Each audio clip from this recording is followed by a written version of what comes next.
Abimeleque. A história de Abimeleque, no livro de Juízes, capítulo 9, revela um homem ávido por poder que assassinou 70 de seus próprios irmãos. Filho de Gideão, o herói que derrubou ídolos e venceu Midian, Abimeleque, ao contrário do pai, não buscava um legado de fé, mas sim uma coroa. Seu caminho ao trono era bloqueado por 70 meios-irmãos, os filhos legítimos de Gideão. Abimeleque então se dirigiu ao povo de sua mãe em Siquém, questionando: o que é melhor? Que 70 filhos governem vocês ou apenas um homem? Lembrem-se, sou carne da sua carne, sangue do seu sangue. Influenciados por seu apelo, eles se deixaram convencer. O povo entregou a Abimeleque 70 ciclos de prata, verba extraída do templo de Baal e, portanto, maculada pela idolatria. Com esse dinheiro, ele alistou mercenários sem escrúpulos. Em Ofra, a cidade natal de Gideão, Abimeleque massacrou seus irmãos.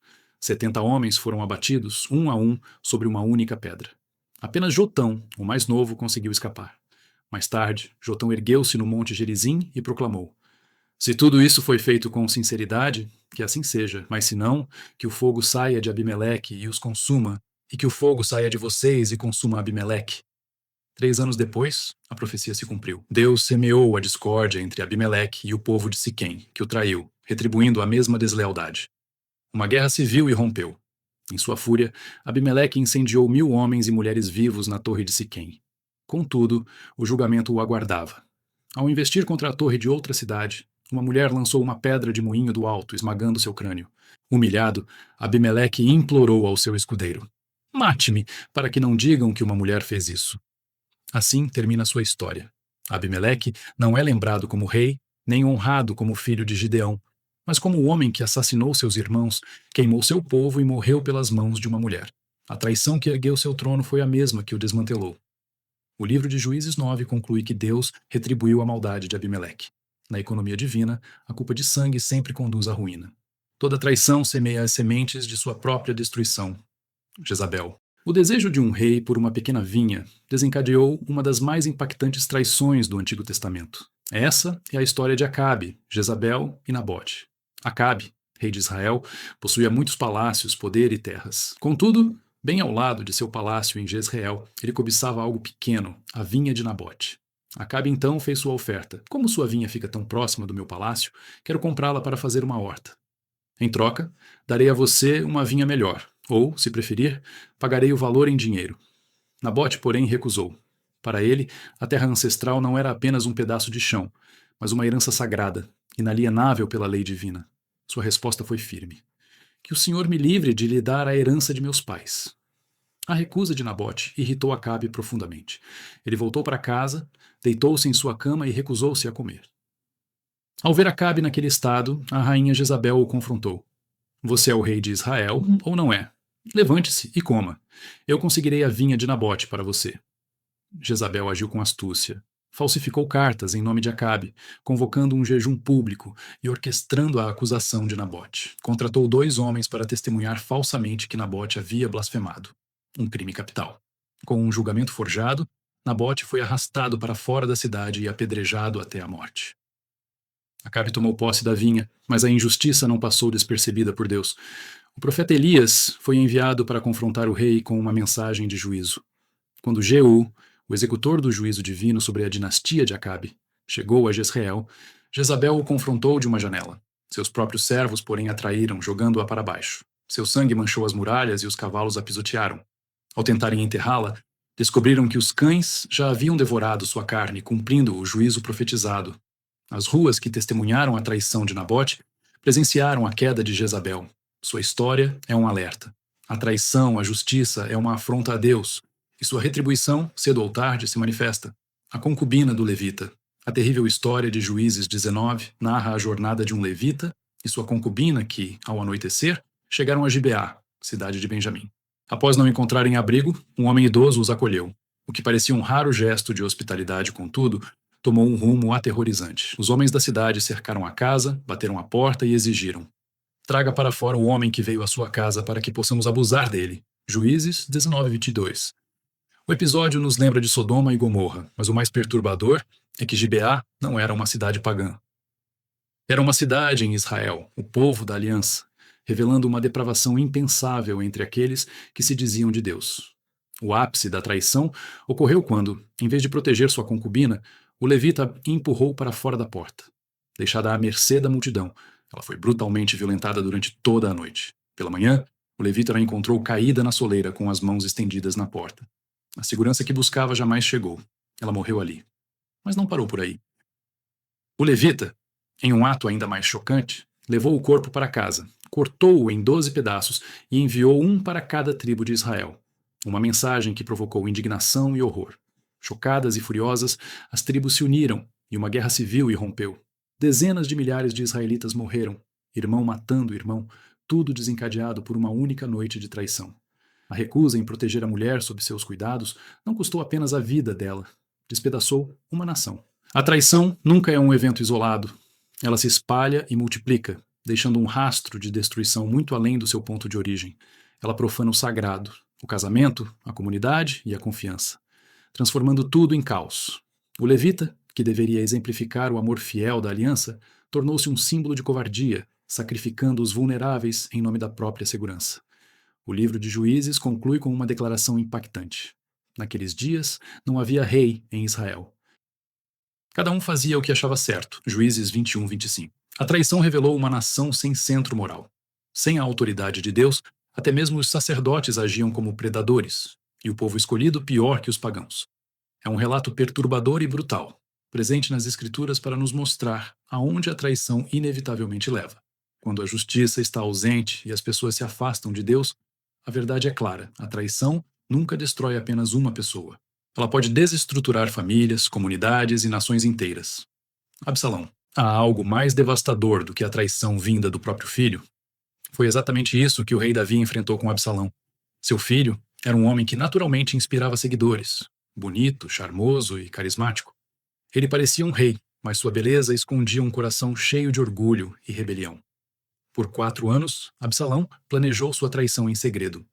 Ele ficava estrategicamente na entrada da cidade, abordando quem buscava audiência com o rei Davi. Ao ouvir as queixas das pessoas, Absalão fingia compaixão e plantava sementes de descontentamento. Ah, se eu fosse juiz na terra, então todos com uma queixa poderiam vir a mim e eu lhes faria justiça. 2 Samuel 15:4. Era uma campanha política disfarçada de bondade que pouco a pouco minou a autoridade de seu pai. O golpe veio quando Absalão se proclamou rei em Hebrom, enviando mensageiros secretos por Israel para declarar sua revolta. A rebelião se espalhou como fogo em palha seca. Davi, o lendário guerreiro que derrubou Golias e unificou Israel, viu-se obrigado a abandonar sua própria capital. O rei fugiu de Jerusalém descalço, com a cabeça coberta, chorando enquanto caminhava. Nesse momento de desespero, Davi teria escrito o Salmo 3, derramando sua angústia. Senhor, como são numerosos os meus adversários, muitos se levantam contra mim. Salmo 3:1. A ambição de Absalão ia além do trono. Ele queria a morte de seu pai. Com os exércitos mobilizados, Davi, com o coração partido, deu uma ordem que revelava seu amor paternal. Tratem com carinho o jovem Absalão, por minha causa. A batalha decisiva ocorreu na densa floresta de Efraim, onde a ironia divina se manifestou. Absalão, cavalgando orgulhosamente em sua mula, tornou-se vítima da própria vaidade. Seus cabelos longos e exuberantes, símbolo de sua beleza, emaranharam-se nos galhos baixos de um grande carvalho. A mula seguiu, deixando Absalão pendurado de forma humilhante, suspenso entre o céu e a terra. Nem rei, nem súdito. Joabe, o implacável general de Davi, não hesitou. Ignorando as ordens do rei, tomou 3 lanças e as cravou no coração de Absalão. 10 de seus escudeiros o espancaram até a morte. Quando a notícia chegou a Davi, ele não celebrou a vitória. Seu coração se partiu em luto dilacerante, clamando: Meu filho Absalão, quem dera eu tivesse morrido em seu lugar. 2 Samuel 18:33.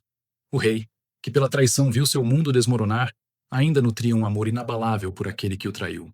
A rebelião de Absalão revela a traição em seu ponto mais devastador. Ela não apenas estilhaça reinos, mas dilacera famílias, deixando cicatrizes profundas. O orgulho que inflamou um filho contra seu pai culminou não em glória, mas em uma morte trágica e solitária. A traição lhe prometeu uma coroa, mas a realidade lhe entregou apenas uma sepultura sem nenhuma honra. Abel e Caim. O primeiro assassinato da história não foi cometido por estranhos, mas por um homem contra seu próprio irmão. E esse gesto de traição dividiu a primeira família humana. Gênesis, capítulo 4, descreve o momento em que os irmãos Caim e Abel, filhos de Adão e Eva, levaram suas ofertas ao Senhor. Abel, o pastor, apresentou os primogênitos e as melhores porções de seu rebanho. Caim, o agricultor, trouxe parte de sua colheita. Contudo, uma diferença fundamental se manifestou. O Senhor aceitou com agrado Abel e sua oferta, mas a de Caim não recebeu o mesmo favor. Gênesis 4, 4 e 5. A distinção, como explica Hebreus 11, 4, estava na fé. Pela fé, Abel ofereceu a Deus um sacrifício superior ao de Caim. O sacrifício de Abel não estava apenas no que ele deu, mas na sinceridade de seu coração. Caim deu algo por obrigação. Abel ofereceu o melhor de si. Como resultado, o ciúme de Caim inflamou-se contra Abel. Ele se enfureceu e seu rosto se fechou em uma expressão sombria. Deus, percebendo sua ira crescente, o advertiu diretamente. Por que você está irado? Se você fizer o que é certo, não será aceito. Mas, se não fizer o que é certo, o pecado está à sua porta, esperando para dominá-lo. Ele te deseja, mas você deve dominá-lo. Gênesis 4, 6, 7. Essa é uma das imagens mais perturbadoras da Bíblia. O pecado espreitando como um predador faminto à porta do coração humano. Em vez de resistir e dominá-lo, Caim escolheu abrir as portas completamente. Ele disse ao seu irmão Abel: Vamos ao campo. Gênesis 4, 8. Era um convite aparentemente inocente, mas carregado de intenções sombrias. E ali, longe de qualquer testemunha, Caim assassinou Abel a sangue frio. Abel, o irmão inocente, foi traído por aquele que deveria ter sido seu protetor mais próximo. Então Deus confrontou Caim com a pergunta direta: Onde está seu irmão Abel? Gênesis 4, 9. Caim respondeu com uma mentira descarada e insolente: Não sei. Por acaso sou eu o guarda do meu irmão? A resposta divina veio em seguida: O que você fez? Ouça, o sangue do seu irmão clama a mim da terra. Gênesis 4, 10. Caim foi amaldiçoado por Deus, expulso da terra fértil que cultivava, marcado com um sinal divino para que ninguém o matasse, mas condenado a vagar como um fugitivo sem descanso. A morte de Abel se tornou a primeira evidência trágica de que o pecado não permanece escondido no coração humano. Ele, inevitavelmente, se manifesta, ganha forma e age no mundo real. E a traição, muitas vezes, termina com sangue inocente sendo derramado. A traição não começou na política ou na guerra, mas dentro de casa, na primeira família da humanidade. Na primeira geração após o Éden, vemos como a inveja e o ressentimento, quando não controlados, podem destruir até os laços mais sagrados. Caim acreditou que matar Abel apagaria a dolorosa comparação entre eles. Contudo, a fé de Abel ainda fala através dos séculos, mesmo depois de morto. Hebreus 11, 4. Seu sangue clama por justiça e ainda ecoa hoje. A primeira traição é mais que história antiga, é um alerta. O pecado também espreita à nossa porta, esperando para atacar. E a pergunta que Deus fez a Caim, onde está seu irmão, ainda ecoa para nós hoje. Porque a traição não apenas destrói relacionamentos, ela despedaça comunidades e nações inteiras. Se existe uma lição a tirar de Abel e Caim, é esta: a traição sempre cobra um preço alto. Dalila e Sansão. Você já passou pela experiência de confiar na pessoa errada e descobrir tarde demais que cometeu um erro? A história de Sansão ilustra perfeitamente como a traição, vinda de quem se ama, pode ser devastadora. Sansão não era um homem comum. Consagrado como nazireu desde o nascimento para livrar Israel dos filisteus, o Espírito de Deus lhe concedeu força sobre-humana. Ele matou um leão com as próprias mãos, derrotou 1000 inimigos usando apenas o osso da mandíbula de um jumento e chegou a carregar os portões da cidade literalmente nos ombros. Contudo, apesar de toda a sua força no campo de batalha, Sansão possuía uma fraqueza no coração. Não conseguia resistir às mulheres erradas. Foi então que surgiu Dalila, a mulher que mudaria tudo. Os governantes filisteus fizeram a ela uma proposta irrecusável. Veja se você consegue seduzi-lo a revelar o segredo de sua grande força. Cada um de nós lhe dará 1100 ciclos de prata. Juízes 16, 5. Não havia romance ali. Era puro negócio. Dalila iniciou seu jogo de traição, aproximando-se de Sansão com a pergunta: Diga-me o segredo da sua grande força. Juízes 16, 6. No início, Sansão mentiu, inventando diferentes histórias sobre como perderia sua força. Mas sempre que Dalila o colocava à prova, ele escapava facilmente. O amor, porém, pode cegar até os mais fortes. Dalila o pressionou dia após dia, até que ele se cansou da insistência dela e revelou a verdade. Nenhuma navalha jamais tocou minha cabeça, porque sou nazireu consagrado a Deus desde o nascimento. Se minha cabeça fosse raspada, minha força me deixaria. Juízes 16, 17. Naquela noite, com Sansão adormecido em seu colo, Dalila chamou um homem para raspar as 7 tranças de seu cabelo. O símbolo de sua consagração, de sua dedicação a Deus, havia desaparecido. Quando ele acordou, pensou que se libertaria como antes, mas a frase mais triste vem a seguir. Ele não sabia que o Senhor o tinha abandonado. Juízes 16:20. Os filisteus o capturaram. Arrancaram seus olhos, amarraram-no com correntes de bronze e o forçaram a moer grãos na prisão como um animal. A traição transformou o homem mais forte do mundo em um escravo cego e humilhado. Mas a história não termina aí.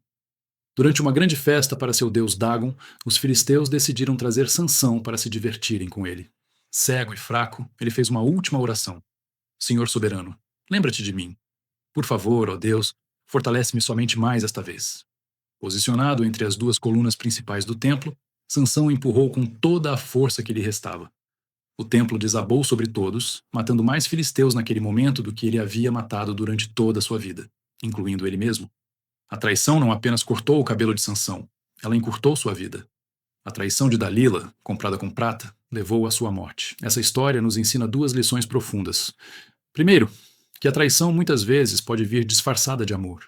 Quando depositamos nossa confiança nas mãos erradas, isso pode nos custar tudo. Mas também nos mostra algo ainda mais profundo. Nossas falhas não ditam o final da história. Mesmo em nossos momentos mais fracos, Deus ainda pode usar nossa vida para seus propósitos. Joabe. Nem toda traição se anuncia. As mais mortais vêm mascaradas de lealdade. Essa é a história de Joabe, o comandante militar do rei Davi. Um homem que venceu inúmeras batalhas no campo de guerra, mas preferiu eliminar seus inimigos pessoais através da traição calculada. Sua primeira vítima foi Abner, um general respeitado e ex-comandante-chefe do exército de Saul, que buscava unificar Israel sob Davi. Enquanto Davi o recebia de braços abertos, vislumbrando a paz, Joabe via uma ameaça à sua própria posição, ou uma chance de vingança pela morte de seu irmão Asael em batalha. Com um pretexto de conversa particular, Joabe atraiu Abner junto ao portão da cidade e o apunhalou mortalmente. Anos mais tarde, Amasa, outro general de Davi, encontrou o mesmo destino. Joabe o saudou com um beijo e o apunhalou fatalmente durante um abraço. Esse era o padrão de Joabe: lealdade superficial, desobediência conveniente e a eliminação brutal de rivais. Por anos, a traição foi sua arma e ele agiu impune. Contudo, a teia da traição se fechou sobre ele. Após a morte de Davi, Joabe apoiou o golpe fracassado de Adonias contra Salomão, sabendo que o acerto de contas era inevitável, buscou refúgio no tabernáculo, agarrando-se aos chifres do altar em busca de refúgio. Mas Salomão ordenou a Benaia que o executasse. Joabe foi morto ali mesmo, no local que esperava ser seu refúgio. A ironia foi amarga. O mestre da traição morreu executado no santuário que buscava como refúgio. Joabe viveu pela traição e por ela foi derrubado. Sua história revela que Deus vê além das aparências. Nada oculto permanece para sempre.